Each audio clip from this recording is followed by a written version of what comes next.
Finding your soulmate is basically like trying to find a Wi-Fi signal in the middle of the desert. Everyone says it's out there, but you're just stuck refreshing your heart's connection. And sometimes, just when you think you're about to connect, boom, no bars. Seriously, it might be the universe's way of making sure you've upgraded your spiritual software first. Hi, I'm Hein with Be Love Media, and today we'll chat about the juncture between the wisdom of the Tao Te Ching, verse 64, and your love life. I'm passionate about helping true lovers like you navigate love with ancient wisdom, real-world experience, and a sprinkle of soul magic. If you stick around until the end, I'll share with you the ultimate affirmation to attract your ultimate soulmate. And hey, if you find value here, please like, subscribe, and ring that bell so you never miss a dose of love, light, and Tao insight. So, let's start by reading the full text of the Tao Te Ching verse 64, translated by Stephen Mitchell. What is rooted is easy to nourish. What is recent is easy to correct. What is brittle is easy to break. What is small is easy to scatter. Prevent trouble before it arises. Put things in order before they exist. A tree as great as a man's embrace springs from a small shoot. A terrace 9 stories high begins with a pile of earth. A journey of 1,000 miles starts under one's feet. He who acts defeats his own purpose. He who grasps loses. The soft overcomes the hard. The slow overcomes the fast. True lovers, after my 3rd divorce, I found myself broken and deeply lost. For 18 months, I dove into shadow work, sitting with my pain, my fears, and my patterns. Verse 64 taught me the power of starting small, starting gentle with myself. Instead of rushing to fix or find, I nurtured the roots of love within me one breath at a time. I realized that love isn't a sprint or a battle. It's the soft, slow unfolding that breaks through the hardest walls. So, one example that I take from this verse that I use all the time when I'm wise enough to do so is the idea of deal with a problem when it's still small before it becomes a big problem.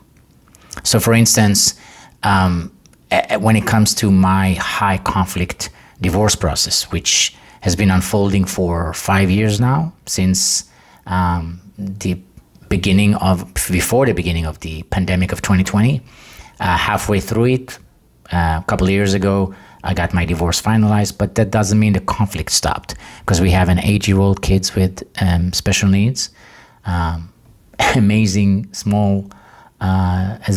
young child with an amazing soul.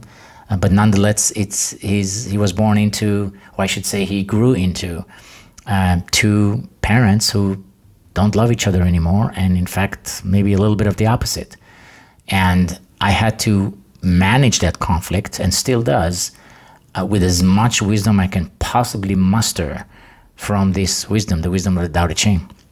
So for instance, to give you a recent example, summer in San Diego, summer camps season, I really wanted my child to do as many summer camps as we can fit. They will give him amazing experiences and will help him thrive and develop and learn new skills and have lots of fun in the process. But I know that my ex, his mother, might be difficult about it, might try to drop all the work of, being the soccer dad instead of her wanting to be the soccer mom. She's just not interested in that. And so to speak, soccer mom.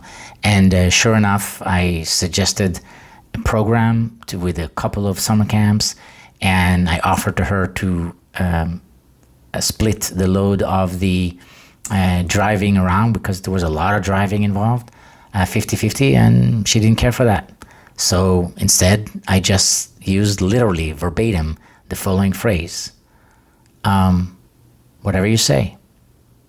Now, this is somebody that I have had great conflicts with, including legal battles, and some of them I fought to see through a proper resolution. I didn't just let it go. But this is one of the many examples that I realized if I want him to enjoy those summer camps without it being disrupted, without us arguing over each and every drive, just do it yourself. And indeed, I did most of the work myself, and my son got to benefit from it. And me and my current wife, my amazing Rachel, had more peace with it versus arguing about every single thing with the other one. So that's just one example. It's when you see a problem emerging, don't wait for it to grow because you don't want to deal with it right now. Just like when I see dishes in the sink, take me back a decade ago and I would let dishes grow and pile up in my sink for a couple of days before I would go into it. And then, of course, it's a lot of work. Not fun.